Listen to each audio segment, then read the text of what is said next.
നമസ്തേ Rawat bye. എവിടെയായിരുന്നു? ഒരു ഒഴിച്ചിലും തിരുമലും ഒക്കെ കഴിഞ്ഞിട്ട് വരുന്ന വഴിയാ. ബായ് പേടിക്കണ്ട, ബായുടെ നല്ല മനസ്സിന് ഒന്നും സംഭവിക്കില്ല. കാലം കെട്ട കാലത്ത് ഇത്രയുള്ളൊരു സൂചി കയറ്റിയാലേ സെപ്റ്റിക് ആവും. ആ സ്ഥാനത്ത് അവൻ ഇത്രയും വലിയൊരു ശൂലം കയറ്റി ഈ കിടപ്പ് കിടത്തിയത്. അവനെ നമുക്ക് ഈ കിടപ്പ് കിടത്തണം ബായി. കറക്റ്റ്. അവൻ ഇപ്പൊ തന്നെ മിനിസ്റ്റർ കൊന്ന കേസിലെ പ്രതിയാ. പോരാത്തതിന് നിങ്ങളെ കുത്തിയതിന് സാക്ഷികളുണ്ട്. വധശിക്ഷ ഉറപ്പായും കിട്ടും അവന്. എനിക്കെന്തോ വിശ്വാസം വരുന്നില്ല. സേഫ്റ്റിക്ക് അവനെ കോടതിയിൽ കൊണ്ടുവരുന്ന സമയത്ത് നമ്മുടെ ആൾക്കാരെ വെച്ച് തട്ടിക്കളഞ്ഞേക്ക്. കുഴപ്പമാവും സാർ. അതെന്താ? നാളെ അവന് ചുറ്റും കൂടുന്ന ജനങ്ങൾ 10 or 100 ആയിരിക്കില്ല, വൻ ജനാവലിയായിരിക്കും അവിടെ. എന്ത്?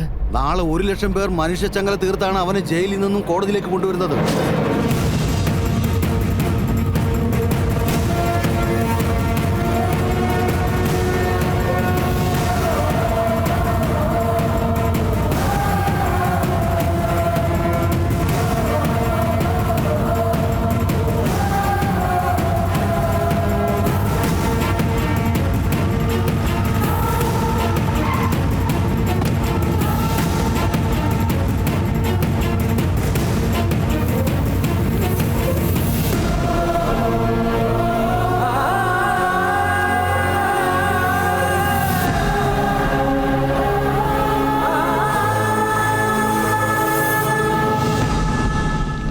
കാഴ്ചക്ക് കൊച്ചുപയ്യനാണെങ്കിലും ഇവന് നല്ല പബ്ലിക് സപ്പോർട്ടാണല്ലോ. സപ്പോർട്ട് പ്രായം നോക്കിയല്ല, ചെയ്യുന്ന പ്രവർത്തിക്കനുസരിച്ചാ. ബായി പേടിക്കണ്ട ബായി.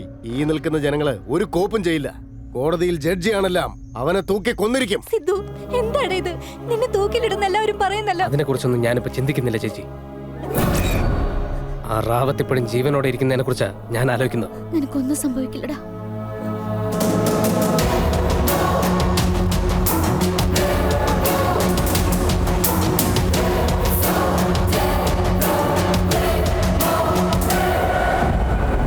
യുവർ ഓണർ, ഇയാൾ എക്സ് ഹോം മിനിസ്റ്ററുടെ മർഡർ കേസിലെ പ്രതിയാണ്.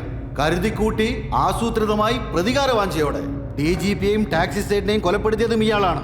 ഇപ്പോഴത്തെ ഹോം മിനിസ്റ്റർ റാവത്തിനെ വധിക്കാൻ ശ്രമിച്ചതിന് ശക്തമായ സാക്ഷിമൊഴികൾ ഉള്ളതിനാൽ പ്രതിക്ക് വധശിക്ഷ നൽകി ഇത്തരം കേസുകളിൽ കോടതി മാതൃകയാകണമെന്ന് താഴ്മയായി അപേക്ഷിക്കുന്നു.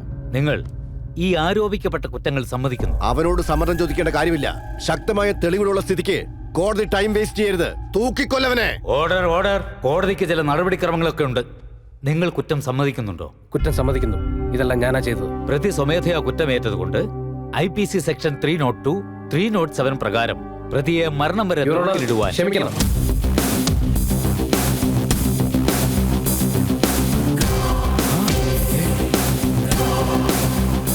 എന്തായിട്ടത്?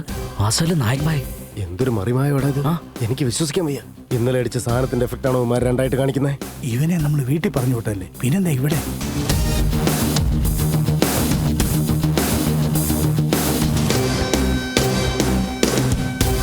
നമസ്കാരം സാർ.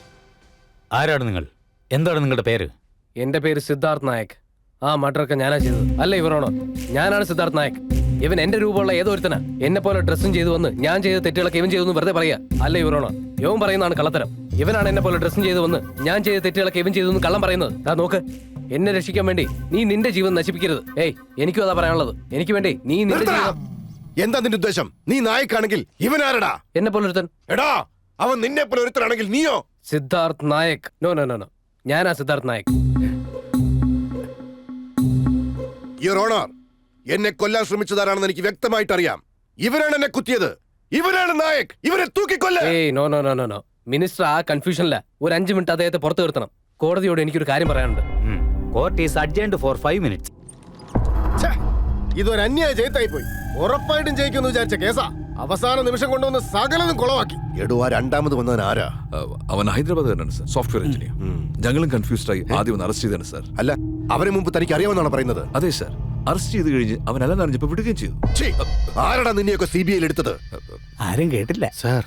5 മിനിറ്റ് സമയത്തേക്ക് കോടതി പിരിഞ്ഞതുകൊണ്ട് അവന്മാർ അങ്ങോട്ടും ഇങ്ങോട്ടും മാറ്റി നിർത്തുമെന്ന് എനിക്ക് സംശയമുണ്ട്. സാർ കുറച്ച് കെയർഫുൾ ആയിരിക്കണം. സഹിക്കുന്നതിന്റെ മാക്സിമം. പെണ്ണിന് ഇത്ര അഹങ്കാരം പാടില്ല.